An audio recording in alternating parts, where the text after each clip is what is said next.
You're listening to the Perth Property Show, Australia's only weekly property podcast by West Australian experts for West Australian listeners. Catch your latest episode every Monday at 7 a.m. Good morning, everyone. Welcome to the Perth Property Show. My name's Trent Fleskens, your host as always. And for the first time in a number of years, we're doing a bit of a deep dive into our inner north suburbs sitting along Wanneroo Road.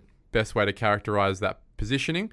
We're going to talk about Balga, Westminster, Nollamara and Balga with the only man I can talk to about these suburbs, the number one sales agent in this area, and a lot of the time the number one sales agent by volume in this state.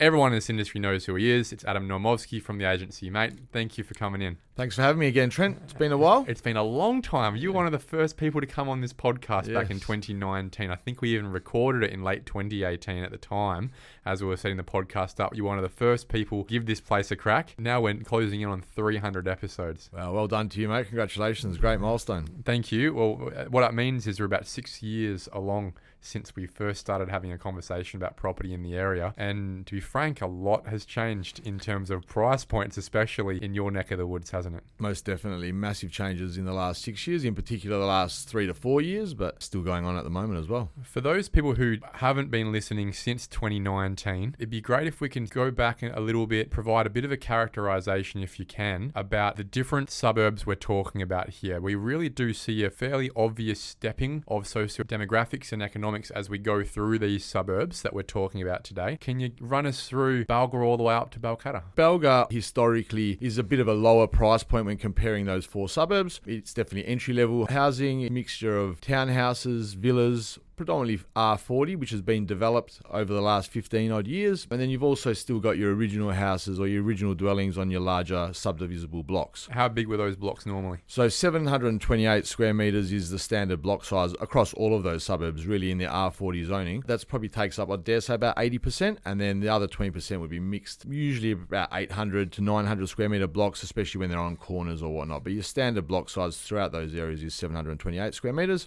which is historically a standard triplex size block, but things are changing in that space as well. Something for us to talk about today, definitely. Yes. It's interesting, isn't it? I guess this is one of the early entrants to the downsizer, rezoning, medium density space. Balga was one of the first to be rezoned, that they blanket rezoned the whole suburb. How has that changed the face of the suburb really, and not in just the built form, but also demographics? Definitely been a positive. It's attracted a whole new different demographic to the area over the years, and what we're starting to see now is a lot of young families into the area, a lot of first home buyers in the area. So obviously a lot of development, so a lot of villas, a lot of townhouses. So again, that first home buyer entry level price point, that's the changes that's occurred in the area. Even culturally, things have changed. Balga, Westminster, Nollamara, Girawen. Historically, a lot of Croatians, Italians, Macedonians, that sort of background. It has evolved over time, hasn't it? That has changed for sure. And a massive shift again in the last 5 to 7 years, I would have said. So, definitely a lot of different cultures coming into the area now and have been. And obviously, when that happens, any culture likes to be close and surrounded by similar people, friends, families. So then that attracts family members, etc., into the area. Balga, locationally, that most northern suburb we're talking about today, sits just above Reid Highway. Historically, Westminster was a part of Balga, wasn't it? It was, yes. And then it got cut when they went through the New North, I think it was called, the new subdivision there. And then, they sliced off Westminster. Then obviously, further up, you've got Nollamara. So Westminster, tracking really well. A lot of a smaller suburb than Balga and Nollamara. So Westminster's the smallest out of the 3. The turnover, I suppose, isn't as high as those areas, just purely due to the amount of dwellings in the area. Does fetch a slightly higher price point than Balga and slightly less than Nollamara, so it's sort of sitting in between. Although Westminster and Nollamara are now almost on par as well. Historically, given it was Balga, the block size is pretty similar. Obviously, the zoning, again, R40, blanket R40 here. If you didn't know that the name was Westminster, could you tell the difference? In certain areas, I suppose like any suburb, you've got your different streets and your different pockets. Certain areas you could, yes, but certain areas you definitely couldn't. And no, the block sizes are still the same. And that's the same all the way up through Nollamara as well. The standard typical block size of your 728 square metre lot. Westminster bounded by Balga to the west. Yes, correct. Balga to the north, Nollamara to the south. Yes. So let's push south again. Nollamara. Yes, Nollamara started getting developed before Westminster and Balga. What I'm finding at the moment is a lot of those blocks are very hard to come by now because the suburb has been pretty heavily developed, especially over the last 20 years. And some really wonderful pockets in there, some beautiful parklands, and demographic there has changed significantly over the last couple of years as well. A lot of professional couples, people that are coming in and out of the city. It's got good transport in and out of the city. So I think it's just been undervalued for so long, but I think the stigma attached to that suburb has gone over the last 5 to 10 years. A lot of young professionals and professional couples coming into the area and have been for a little while now, and some beautiful cafes and some nice restaurants popping up. And at the end of the day, you're 10Ks to the city, you're 10Ks to the beach, all the infrastructure's there, the transport's there. So it's come a long way, but we're seeing less development in that area as the years go on, and especially at the moment. I know off the top of my head 6 to 7 sets of new villas being built, for example, in comparison to when you go back 5 to 10 years ago, and there was 2 or 3 on every street. So the demographic's starting to change simply because it's starting to get more expensive. It borders Yokine and Dianella, some of the more expensive suburbs in the area. As those suburbs start to become inaccessible, those people just filter into Nollamara, and as you can expect, the more expensive it gets, the demographic starts to change, right? Correct. And that's what we have noticed, especially again over the last 2 years, is a lot of people being priced out of Chewett Hill, Yokine, Balcata. They're coming over to Nollamara. I mean, it's the next suburb over.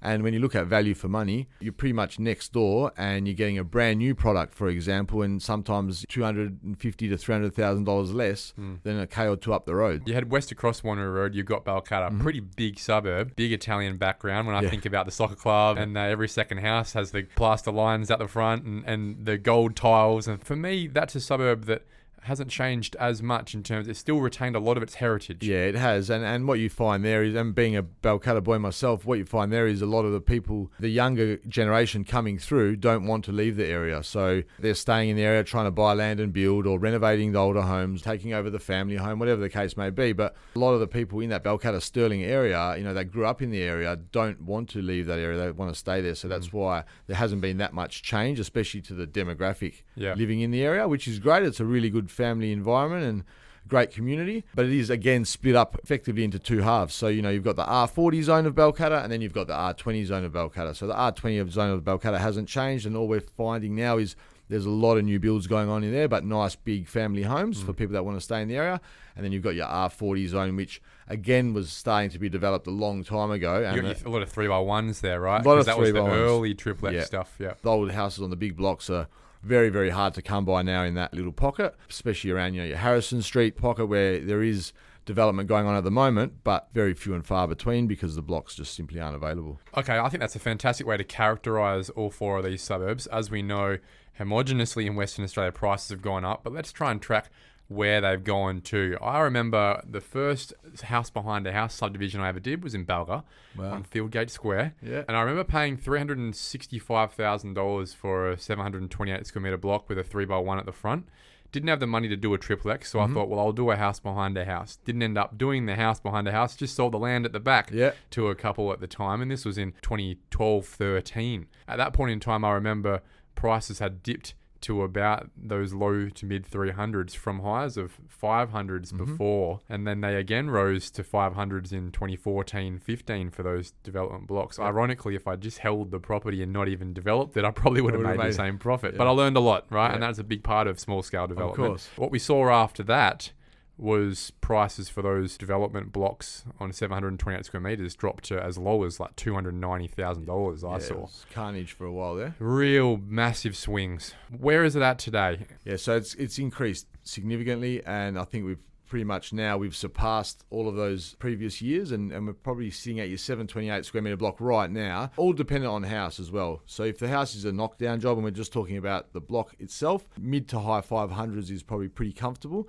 In some cases 600 depending on the location. This is for Balga obviously. And then when you're looking at if the house has got value, if it's rentable, is it livable? Because what we're finding, obviously historically these blocks always sold to developers. That's changed again in the last year or two, and what I'm finding now is a lot of families are wanting to buy the house, renovate, and have the land size, have the backyard. So if the house is, livable, tenantable, rentable, then you're now starting to talk low 6s for. It's interesting because that price point, I guess, is led by the highest and best use usually, and that would be the developer's profit margin for a triplex development up until recently when planning codes have changed and changed that game. And we'll talk about the influence that's having in a second. When you think about the outcome of what could happen, it was obviously 3 units, 3 3x2s. They went from $300,000 up to your mid 400s in the last peak of the boom, down to again like $280,000, $250,000. I saw a couple of triplexes, secondhand ones, just before COVID. They've risen again, haven't they? Yes, they have for sure. So again, it's a supply issue. So the demand is through the roof at the moment. 9 times out of 10, it's a multiple offer situation when we bring a villa onto the market. Right now, established villas in Balga, we're talking anywhere between 500 to 550.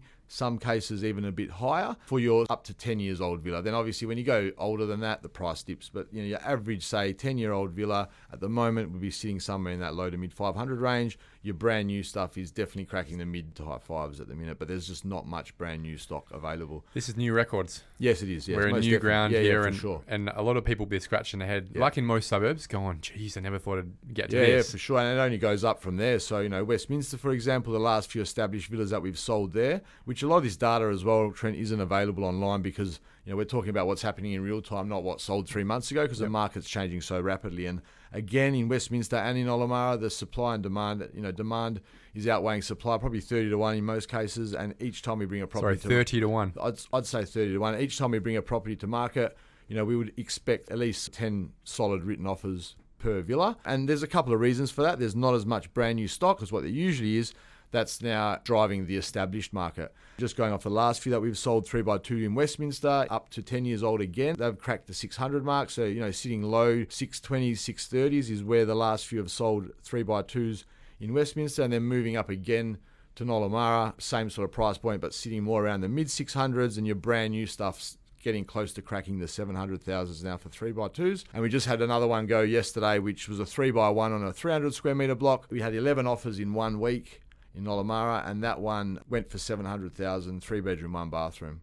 Wow. And the price there effectively doubled in the last 5 years. That's exactly the story we've been seeing as well. And we can probably say the same thing with the equivalent south of the river, your Coolblups, your Willagees. They would be your equivalents there. Historic state housing suburbs that have been blanket zoned R40 to R30. We're seeing similar numbers come out of there, but it is really interesting to see how that's working. And one of the input driving this as well, obviously with supply, is that it's just costing a lot more to supply. And the last boom, I remember you could get a triplex up turnkey for 600 grand, even less in some cases, and obviously less if you were the builder. And there were a lot of builder developers back in the last boom. These days, most of the time, it's costing about 900 grand. So that extra $300,000, the developer either has to find that in the sales, or it's not going to get off the ground in the first place. And then there was obviously all the building delays through COVID, etc. as well. So there just wasn't as much development as what we historically have seen, and that's what's risen the values for established homes, which is great for the established home owner. But yeah, it's definitely taken a massive turn, and it's just nowhere near enough supply to the demand at the moment. And it's going to take a lot more stock to come on the market in those areas to suck up all the current demand. When we think about supply and the evidence we've seen on the ground over, let's say, the last 10 years of the peaks of how many houses per street were getting built at some points, the street was clogged up with brickies 10 years ago.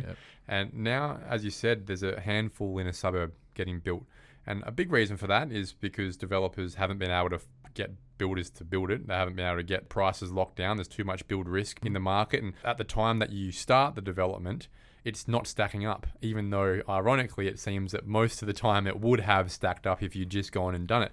That's called hope money. We're not big fans of hope money. Yeah. Exactly, especially when a market turns. Now, not to suggest that's going to happen anytime soon, but we've seen it in the past, and you don't want to be that fella who started developing in 2015. Yeah, right. Correct. The evidence is showing that a big reason for why prices are going up is simply because, as you said, not much is being built at all. Now, you'd be the person who have the most information in this area about what the pipeline looks like. Now that you're starting to see prices rising to these new record levels, do you know of a good number of developers who have been sitting on their hands waiting? Or are there other challenges at play here that would make them go, well, no, it's still not coming up, mate. It's not going to happen? Don't know of too many guys sitting on their hands and waiting. Just probably a lot of guys that were very active in the area just haven't really done the volume that they have done previously for a bunch of reasons. Obviously, the risk involved, but also, sourcing the land. The land is a lot more scarce now, and uncertainty in the market and in the building industry as a whole. So what I've found now is your typical mum and dad developer, pretty much non-existent in those areas anymore, and it's just your local active builders are the ones that can still make margin when building doing these themselves. Developments. Correct. Yeah, and I think that's really starting to become a bit of a step change in this area, where finally these suburbs are maturing into the medium density that they were planned to have in the first place. As you said, there's not much left to develop, even if you wanted to. And further to that, the numbers aren't stacking up on the front end, even if they would at the back end over the last couple of years. But looking into the pipeline, one thing that you and I have chatted about recently is what the new medium density code regulations in the state's planning policy, what impact that's going to have on this specific wing we're talking about. Now, I look at the price point, it's affordability, and that is probably the biggest draw card for this area, being affordability for these medium density properties. The infamous Triplex that so many of the urban designers and urban planners in Western Australia hate because of obviously tree canopy and things like that. But what is certainly going to be the outcome now through the medium density code, which is for all people who haven't looked at it, enforcing much larger open space areas, smaller site coverage areas, more setbacks, is pretty much going to make the formula for 3x2s on 728 square meters impossible unless you move to a townhouse situation. Now we're adding an extra, let's say, $150,000 to $200,000 per townhouse to build it. Can your market afford that, Adam? Is that essentially just going to kill the next stage of development? Yeah, you would think it's going to have a big impact, and the reason being is then the sale prices have to be reflected in that extra build cost, and then when you're talking, if we're looking at what it would be now, your mid eights to maybe 900,000, buyers in that price point have a lot more options. They're not going to Balga. They're probably not going to go Balga or Westminster or Nollamara for that price, although we have seen some good results for double stories, cracking the 800s very recently in Westminster. You're definitely going to rule out a massive chunk of the market, and you're ruling out that first home buyer market, which is the market that predominantly buys in these areas. So it's going to have a massive effect unless, it's still very new, it's still very raw. Obviously, a lot of planners are still playing around with it, and someone might come up with a good design where it's going to work single stories, but I don't think it's going to be possible. You might have to incorporate a double story at the back with two singles at the front, whatever the case may be, but it's going to have a massive impact on land prices and a massive impact on what the property is going to sell for at the end result. And what you're saying essentially is that it's going to force the price of property further up in these suburbs. And for me, that is not a good thing. This isn't what we do this for. We shouldn't be gold plating dwelling specification in affordable areas for starters. We're trying to incentivize infill, and we're making it harder. It's making it a lot harder, Supplying housing for that first home buyer market, people trying to get their foot in the door of the market, which is very, very challenging at the moment, as we all know. And now you're making it even harder because it's going to push the price points up, or you're going to change your typical 3-bedroom, 2-bathroom villa is going to now turn into a 2-bedroom, 2-bathroom. And what do you think the market's going to do with that, Adam? Have you had conversations, or just the small amount of properties that are 2x1s or 2x2s in these suburbs? Where does the market go with regards to that? Is it a compromise they're willing to make? In the current market conditions, there's still a market for your 2 bedrooms, most definitely, but it's definitely going to have an impact on pricing. It's going to change buyers that are buying up these sorts of properties. 2 bedrooms isn't going to suit everybody, so it's going to have a big impact across the board. It's not really tested. There's not really too many 2-bedroom villas. There's apartments. Hasn't been many villas built or sold, so there's really no evidence as to what those properties would achieve. I think maybe the investor market may like that. I don't see the owner-occupier market having a massive demand for it. What will happen, like you said, is it's going to drive up the prices even further of the established 3x2s in the area, because there's not going to be any brand new single-story 3x2s to choose from. Exactly right. The unintended consequence is going to be that the established market will continue to rise because supply is just going to be stymied. And I'm really interested to see where the developer goes. The developer is always seeking to be sensitive to the buying pool. They respond, they create product based on where the demand's going. I'm interested to see whether the developer, if they aren't going to shut up shop in these areas, goes to the 2x2 or the 3x1 with a single carport, or goes to a townhouse and goes all out on the wazoo. And I guess time will tell him that, but certainly what this is doing is going to change the face of the way that new supply comes on in these areas. Some would say it's for the good. I would say that there is a huge trade-off to West Australia's back pocket, the most vulnerable West Australians' back pocket in these areas when it comes to being able to access the most affordable suburbs in Perth. And it isn't just Balga, Westminster, Nollamara. It extends up to Girraween, Kundoola, Mirrabooka, these suburbs just north in the city of Wanneroo that have very similar original land parcels as well. Yeah, it's going to be very challenging, and unless somebody comes up with a good design that something can fit that's going to be affordable for buyers, it's going to be interesting to see the way it goes. It could even eventually turn into just duplex blocks and no longer 3-unit sites, and they could just be duplex. But then again, changes the price point. And what are we achieving there? We're supposed to be providing infill. We have local government targets of this many properties are zoned R40 for this many times 3 houses, and suddenly we're underdeveloping just to meet markets. When the demand has never been higher from buyers, and the shortage of housing availability has never been shorter. So it's very confusing to me how this has been passed. Whilst the state government is complicit in this, they understand what they're doing. They have made the decision that by trying to retain larger open spaces in backyards, they're aware this is going to force a change to the housing type in the area and a massive increase in the base price of these suburbs too. Yep. So where they expect first home buyers to be buying in the future, I'm not sure. But certainly I think it's important to have this podcast today because I don't know a better test case or case study for the outcomes of where the medium density code is going to send the infill market in Western Australia than your wing in Balga, Westminster and Nollamara. When it comes to your pipeline, generally, we were saying off air that you usually ran about 15 properties at a time and maybe a third of them would sell every week a few years ago. Yeah. How's it looking now? We're still experiencing large transaction volume, but the weekends are a lot different now, Trent, because there's so much activity. After that first 1 or 2 weekends of opening a property, there's generally multiple offers and really good results being achieved. So the turnover is a lot faster. So the weekends look a lot different. A little bit extra time with the family on the weekends at the moment. Well, yes, that's the reality of a real estate agent right now is their work is actually trying to find listings rather than trying to sell properties because the properties nearly sell themselves if they're presented well.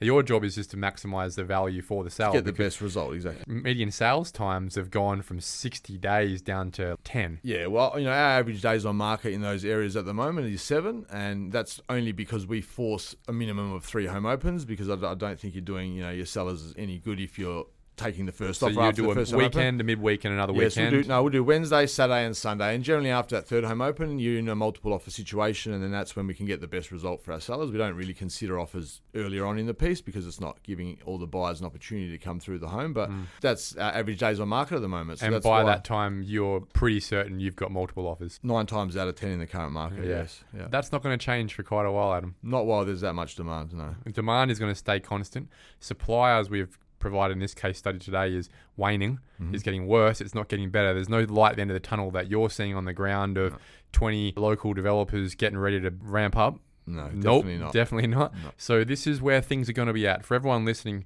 who is in the development space or holding property in the area, maybe to the dismay of Adam, my advice would be to hold because you've got value here. And if you are thinking of selling, it may not be this year for you that's going to maximize it. It may, and I'm sure, Adam, you say that to a lot of people who don't need to sell right now. They will be a seller at some point. There is a lot of growth left in this market. And to people who are looking to buy, the best time was yesterday. It actually was 5 years ago. And the next best time is this weekend. It's most definitely right because all we're seeing is that increase week on week. There's no doubt about that. Prices have continually increased in these areas consistently over the last 2 to 3 years at a very rapid and aggressive rate. Adam Naumovski, #1 sales agent in most of this area and certainly a Grandmaster many, many times in a row and many, many times to come, I'm sure. Thanks for coming in, sharing your time, and thanks for being a big supporter of this podcast. It's been quite a few years in between innings, and let's make it a bit shorter next time. It has, mate. Thanks for having me again. Always a pleasure, and look forward to next time. Thanks, mate. Thank you for listening to another episode of the Perth Property Show. If you've only just joined the conversation, you can catch up by heading over to our website, perthpropertyshow.com.au, subscribing to the podcast, or joining our Facebook page. Don't forget to tune in next Monday at 7 a.m. for more expert insights, local analysis, and suburb spotlights. Happy hunting!